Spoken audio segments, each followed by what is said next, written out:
Hey guys, it's Brian, and I have a great topic to talk about. A lot of people have questions on hiring employees, and this video was sparked from a conversation that I had with Tyler last night.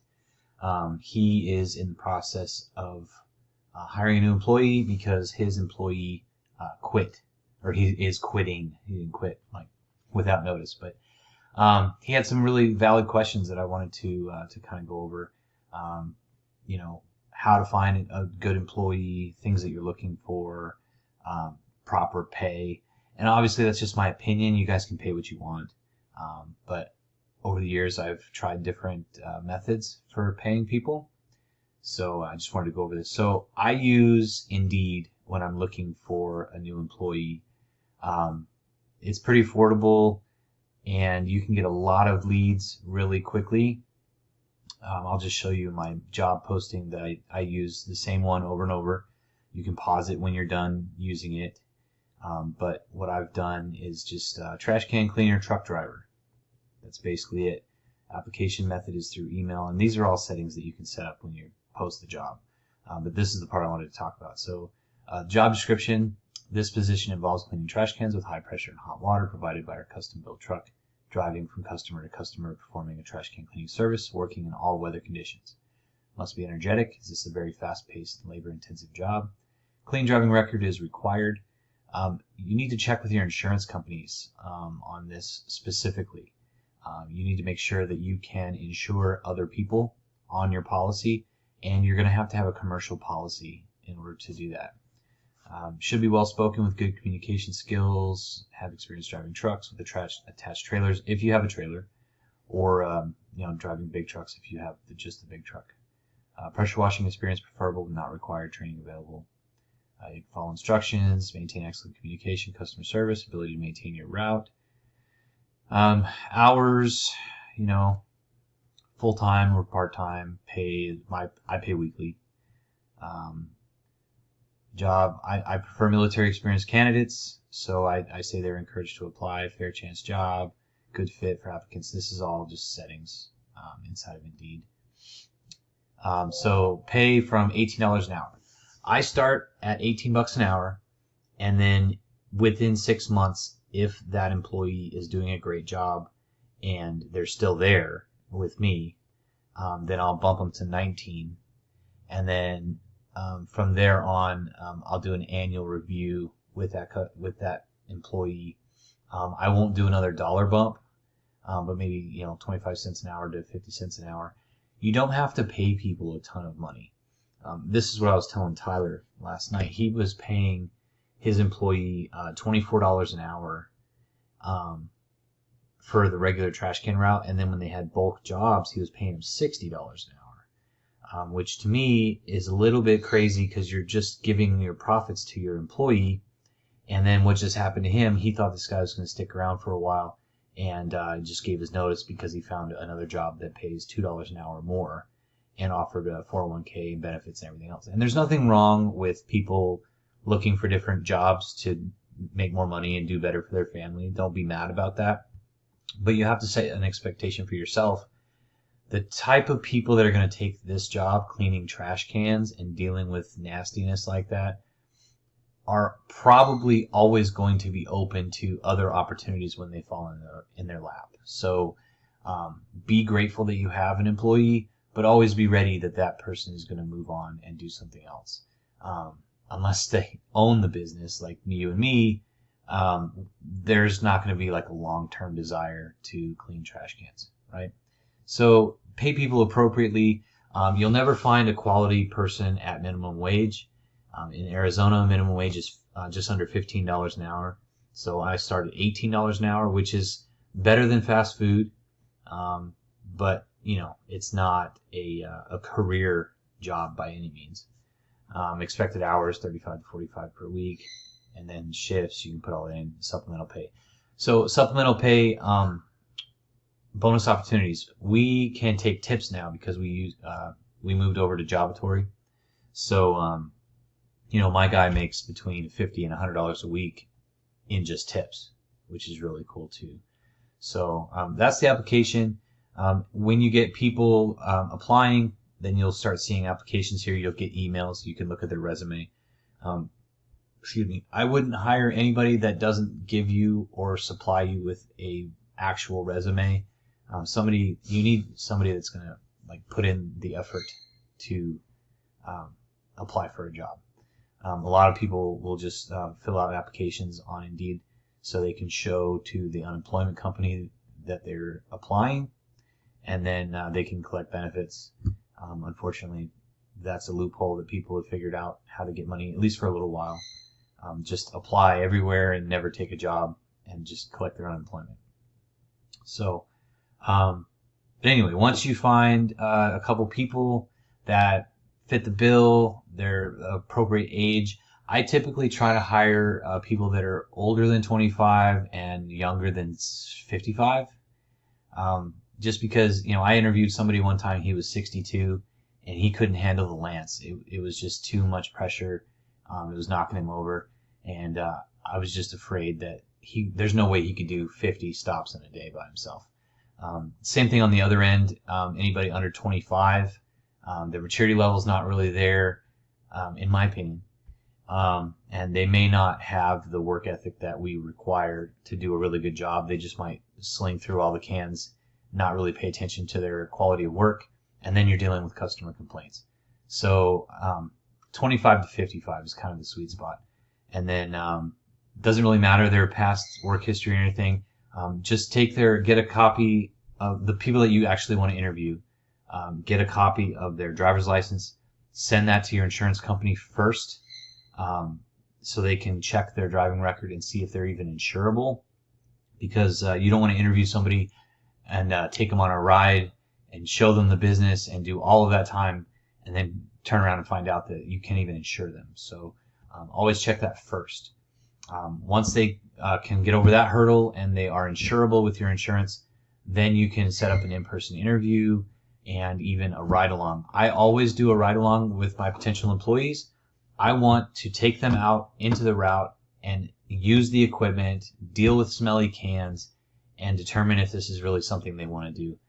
It's important to invest that time into those people, and I pay them, pay them the $18 an hour for their time. But you might find during that route or that day that they're just not a good fit.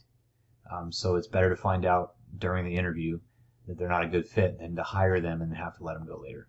So I always take somebody on one or two rides with me, and then I let them drive the equipment, the truck around. I let them use the equipment. I let them clean the cans. I'm just there to supervise and answer questions. So if they get through that one or two ride-alongs and they still want the job, then sounds like they're a pretty good fit for the job. So then, at that point, you can pause. Well, probably before that. Once you have 4 or 5 candidates, you can pause this so you're not spending money on getting candidates all the time. And then just work through those 4 people, pick the best one, and so on and so on. Just some other standard hiring practices. You're not allowed to ask people their race, religion, sex, age, anything like that during the interview process. If they want to share that with you, that's fine. But you have to judge that by yourself without asking those questions. And then you can't not hire someone based on sex, religion, whatever, right? That's discrimination. So just keep that in the back of your mind. You want to hire a good quality candidate that can do the job and that can handle your route day to day, even if it's 50 stops or 60 stops, right? So just gauge on their abilities and their professionalism if they show up, dressed appropriately for the job and ready to learn, or if they're, dinking around on their phone, not asking questions and just sitting passenger and not wanting to work. Like I had a girl one time, she didn't want to drive the truck. I'm like, well, how am I supposed to hire you if I can't even count on you to drive the truck? So she ended up not getting hired. But yeah, so that's pretty much the gist of it here. Let's see, I covered pay, I covered how to find people, how to interview. Yeah, I think that should cover for the most part. Just have your expectations set, like I said.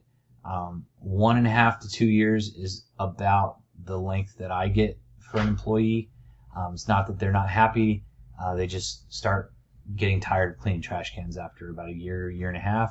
They start looking for another job, and then they move on. And then the whole process starts over again. So the new employee, you're bumping your pay back down to $18 an hour for that new guy. Train the new guy, and then carry on. I always keep a few resumes in my email as well. So if somebody does happen to quit, prematurely, way before I expect them to, then I still have a couple of resumes to fall back on that I can call people and do interviews. So always keep that in your email or somewhere where you can access that stuff. So, but yeah, I don't see any reason to pay crazy amounts of money. Remember, these people are not loyal to you. They just want a job. They want to make a paycheck and go home. They're not family. They're not your children. You don't need to bail them out of financial strain that they're in.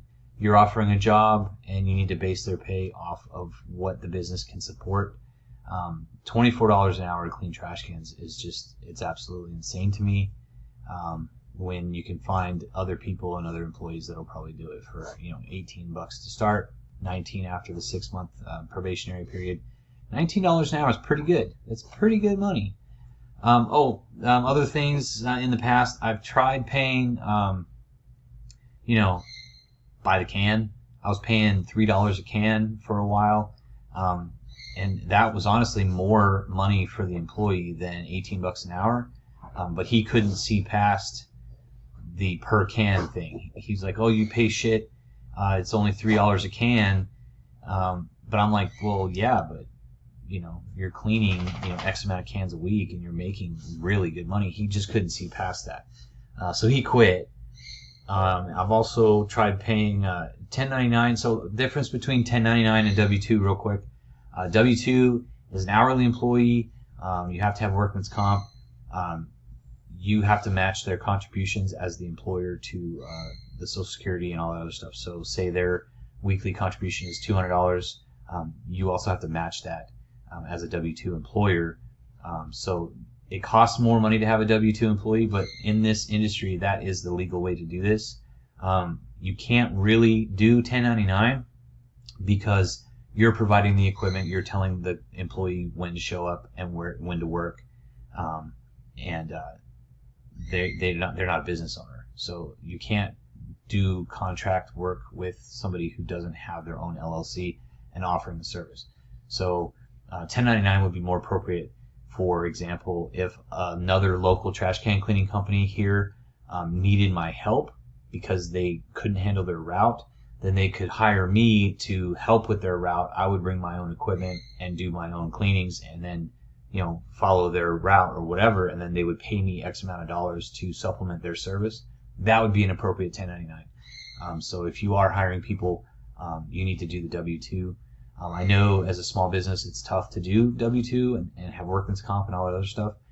You can pay cash under the table. Just understand, like, if you're not paying somebody that is taxed, you also can't write off that revenue that you're paying them as payroll, and you're going to get taxed on that income because it's money coming to you.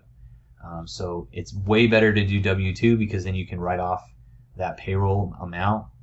It doesn't count as income for the business per se because you're essentially writing it off as payroll, and then the employee pays taxes on their income.